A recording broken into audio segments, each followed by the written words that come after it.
ایک دو باتیں کہنا چاہوں گا. کوئی خاصا کسی کروڑ کی بات کا بزی کرنا مشکل نہیں ہے. تحریک انصاف کی حکومت کو بڑی سخت ذمہ داری کئی محاذ کا مقابلہ کرنا پڑا. اور یہ مجھے کبھی کبھی لگتا ہے کہ پہلی حکومت ہے جو باقی عوامی حکومت ہے عوام میں سے. اب انگریزی کے آگے ہتھیار ڈال دیے ہیں یہ بات بالکل مناسب نہیں. ہماری حکومت کا ہماری حکومت کا ہماری استقلال کا تقاضا ہے کہ ہم اردو کے نفاذ کی کوشش کریں. ساری دنیا میڈیکل انجینئرنگ سمیت ساری مضامین اپنی زبان میں پڑھا ہے. یہاں ہندو پاکستان میں طب کی ہومیوپیتھی کی ساری کتابیں اردو میں دستیاب ہیں. میڈیکل میں کچھ مفید بھی لکھا ہوگا. کیا کوشش کی جا رہی ہے ترجمہ کی یا یہ سوچ کے کہ یہ بہت بھاری پتھر ہے اس کو بغیر چھوڑے چھوڑا جا رہا ہے؟ دوسری بات یہ ہے کہ اقوام متحدہ کشمیر کے فیصلے کو ہم پاکستان میں سپریم کورٹ کے فیصلے کو منتخب نہیں کر سکتے. وہاں پہ انڈیا ہے، امریکہ ہے، روس ہے، اقوام متحدہ ہے، کشمیر ہے اور پاکستان اس کا ایک مریض ہے.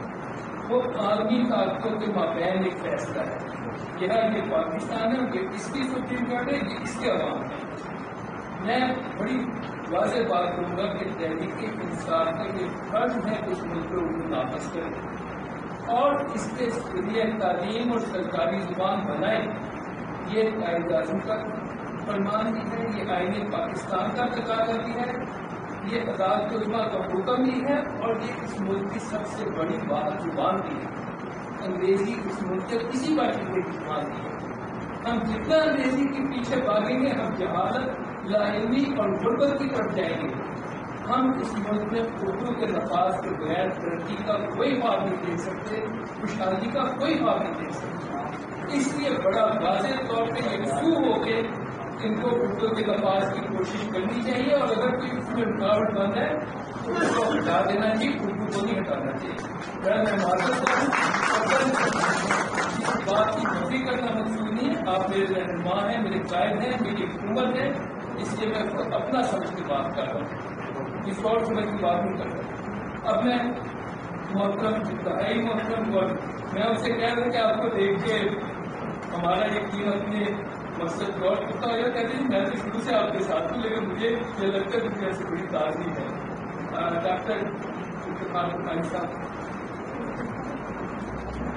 تشریف لائیں تاکہ ہم ان کے خیالات سے مستفید ہوں. بہت شکریہ چیئرمین ہیں اور بہت سے ہمارے شاعر ہیں، ادیب ہیں، صحافی ہیں، کالمی نام ہے، ہماری یہ شخصیت.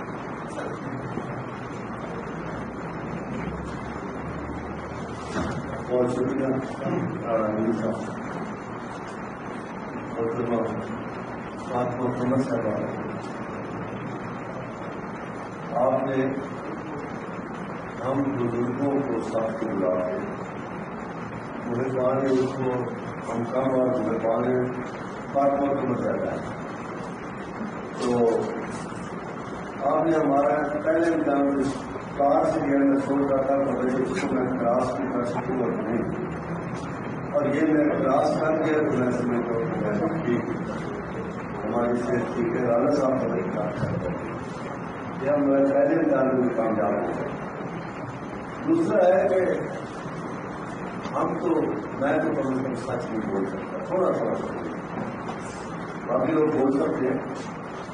میرے پاس باتیں جو کی گئی تو مقرر سے نہیں تو سر بڑا مشکل ہے. سچ بولنا پہلے تو بہت بڑا مشکل ہے اور پھر سچ سننا اس سے بھی زیادہ مشکل ہے.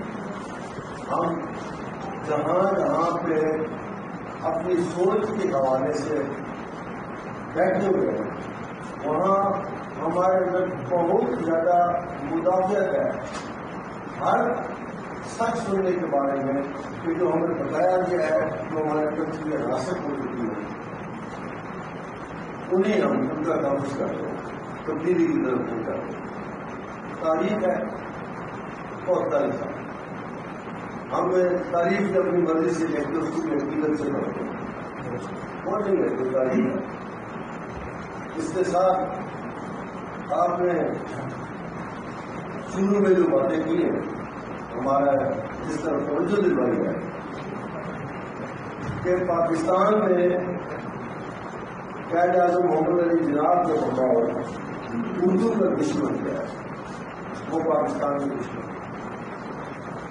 تو مجھے تو پھر ایسے لگتا ہے کہ 75 سال سے پاکستان کے سارے حکمران پاکستان کے دشمن ہیں. تو ہم دشمنوں میں رہ رہے ہیں. ہم نے کیا کر رہے ہیں جب 73 سال سے حکمران ہی ہمارے دشمن ہے پاکستان، تو ہم کس طرف چل رہے ہیں، کیا کر رہے ہیں، کوشش کر سکتے ہیں. پھر کنفیوز سوسائٹی ہے، تضادات کا شکار ہمارے ذہن. کنفیوژن اب اردو میں بھی استعمال ہوتا ہے، اور اردو ہماری جو ہے یہ بہت نشر ہے، تو بہت سی زبانوں کے الفاظ اور محسوس کر کیجیے گا. کنفیوژن کو ہم اردو میں بھی لکھتے ہیں. تو کنفیوژن ہے خاص طور پر اصل جو استحصال ہے ہمارا، جو یہ معاشرہ ہے یہ بنیادی طور پر استحصالی معاشرہ ہے. جب حکومت ہمارا استحصال کرتی ہے، ہمارے صاحبان اختیار و اقتدار جتنے بھی آج تک ہے وہ سارے استحصال کرتے ہیں. ہمارا بڑا تاجر استحصال کرتا ہے، جہاں جہاں جس کو ملتا ہے موقع میں استحصال کرتا ہے.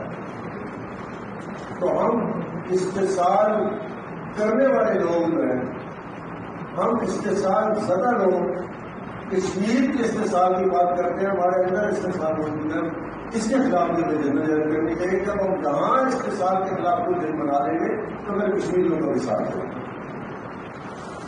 اس کے بعد دولت کی جو تقسیم ہے، ہم کنفیوژن کی بات کرتے ہیں. کنفیوژن یہ ہے ہر آدمی کہتے ہیں کہ اللہ کا دیا ہے، یہ جو دولت ہے یہ اس میں جا کے بنا ہے. تو پھر جس کے پاس ہے اس میں آپ کرپشن کا الزام کیوں لگاتے ہو، اور جس کے پاس ہے کرپشن کی ہے. اب میں علماء کے پاس جاتا ہوں تو وہ مجھے ایک چھوٹی سی بات مثال دیتے ہیں، اور حضرت علی کے متوجہ کی انہوں نے سمجھ کو پیسے دینے کے اپنے کھاتے تو ویسے ہی سارے مل جائیں گے.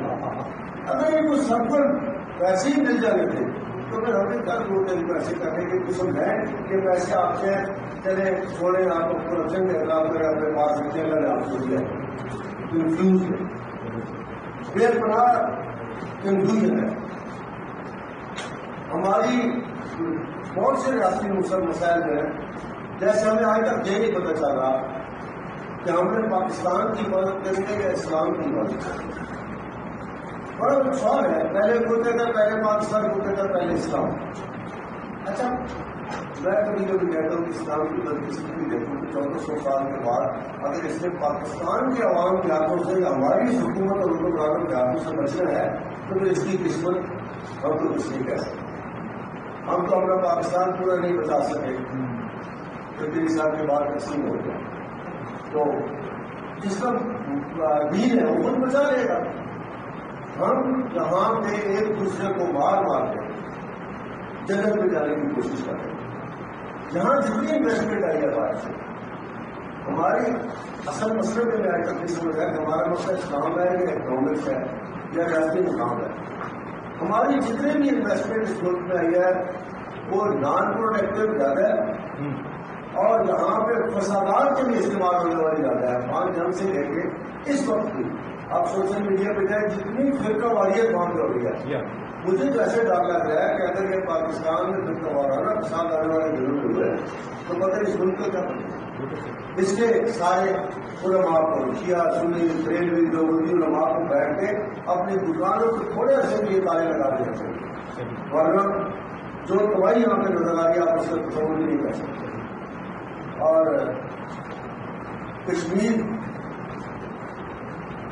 بڑا ہے، لا الہ الا اللہ ہم کہتے ہیں کہ تو کلمے کے حوالے سے قوموں کے اور سماجوں کے رشتے استوار نہیں ہوتے تو پھر افغانستان کے ہمارے ساتھ وہاں بھی یہی کرنا ہے. ہوتے تو پھر بنگلہ دیش ہمارے ساتھ رہ جاتا، اس کا کلمہ بھی یہی کلمہ پڑھتے. اگر ایسا ہوگا تو پھر سعودی عرب میں تو بھی وہی کلمہ ہے جو کویت کا ہے، جو قطر کا ہے، جو متحدہ عرب باہر آتا ہے، وہ اپنے ملک میں رہ جانا پڑتا.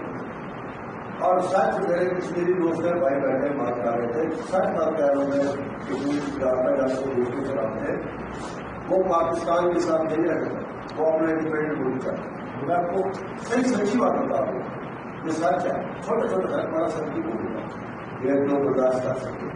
وہ کہتے ہیں ہمارا یہ ملک ہے, ہم رہ جائیں گے.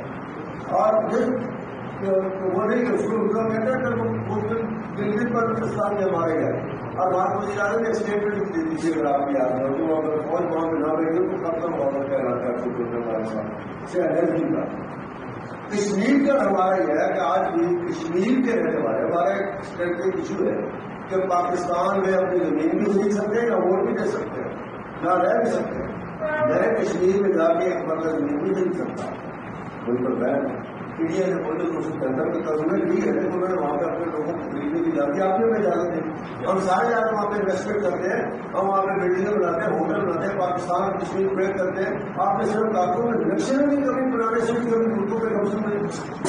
پھر آپ بات کا خبر ایسا کریں, آپ کو پہلے بھی ایک بتا ہے کہ آپ تھوڑی سی جدوجہد کریں, ہم لڑنا چاہتے ہیں. آپ نے بالکل 100% آپ ہی نے یہ بات نہیں آ سکتی تھی کہ کشمیر کو اگر حاصل کرنا ہے تو پھر ہمیں جہاز کرنا پڑے گا.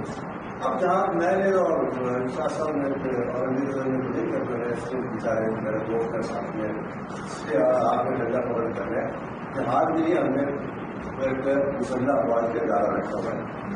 ہم سارے آپ کی قیادت کے لیڈرس کے سامنے جاتے ہیں. آپ کو بڑے ایٹم موقع تو نہیں ہوئے اپنا پیٹ کر کر آپ نے کہا تھا, آپ نے کہا تھا گھاس کھا لیں گے لیکن ایٹم بم بنائیں گے. آج بھی تو پاکستان کی کہے کہ ایٹم بم بھی افغانستان ٹھنڈا پیدا ہو جائے گا. تو پھر بعد میں ہم نے سوچ لیا جائے ایٹم بم آپ کے پاس ہے, بزرگ آپ کے پاس ہے, فون آپ کے پاس ہے, آپ آگے لگے. ہم پیچھے یہاں پہ لوگوں کو اپنا خون بھی دیں گے, اپنا لیبر بھی دیں گے, پیسے بھی جائیں گے. ہم نے دیکھا جائے جا کر تو وہ کشمیر میں جو ظلم ہو رہا تھا ہو رہا ہے اس کو بچا کے آزاد کرائے. اب وہ جو 9 لاکھ فوج ہمارے پاکستان میں بیٹھے ہیں نئے نقشے کے مطابق اس کو باہر نکالیں. ہم آپ کے ساتھ ہیں, میں آپ کے ساتھ کر رہا ہوں, وہاں پہ بھی یاد کروں گا. میں نے اور آپ نے کیا یاد کرنا. تو خدا چیزوں کو ذرا ان کے اپنے پرسپیکٹو کی طرح بتا دیجیے گا جو میں نہ وہ اس میں دیکھیں. اور راجا امیر صاحب سے بھی رائے لے رہے کہ اردو کا نفاذ ہو رہا سپریم کورٹ نے انویسٹیگیشن کی درخواست. ویسے تو بہت سارے آئی ٹی فیصلے ہیں, 85 ملے جس کا میں برآمد ہوتا اور لوگوں کو عدالتوں میں رجوع کرنا پڑتا ہے. عدالتیں کو جہاں سے کوئی نامے جاری ہو گئے وہ بھی سب کو پتہ ہے. تو آپ لوگوں کا ہم جہاں تعداد ہو گیا تو وطن میں اپنے لہو سے باہر آنی ہے, گلو گلاب کھلانے کا کام کرنا ہے. کوئی بھی ٹھیک نہ مانگے وطن کی کبھی ہو وطن میں بیچاری کچھ ایسا کام.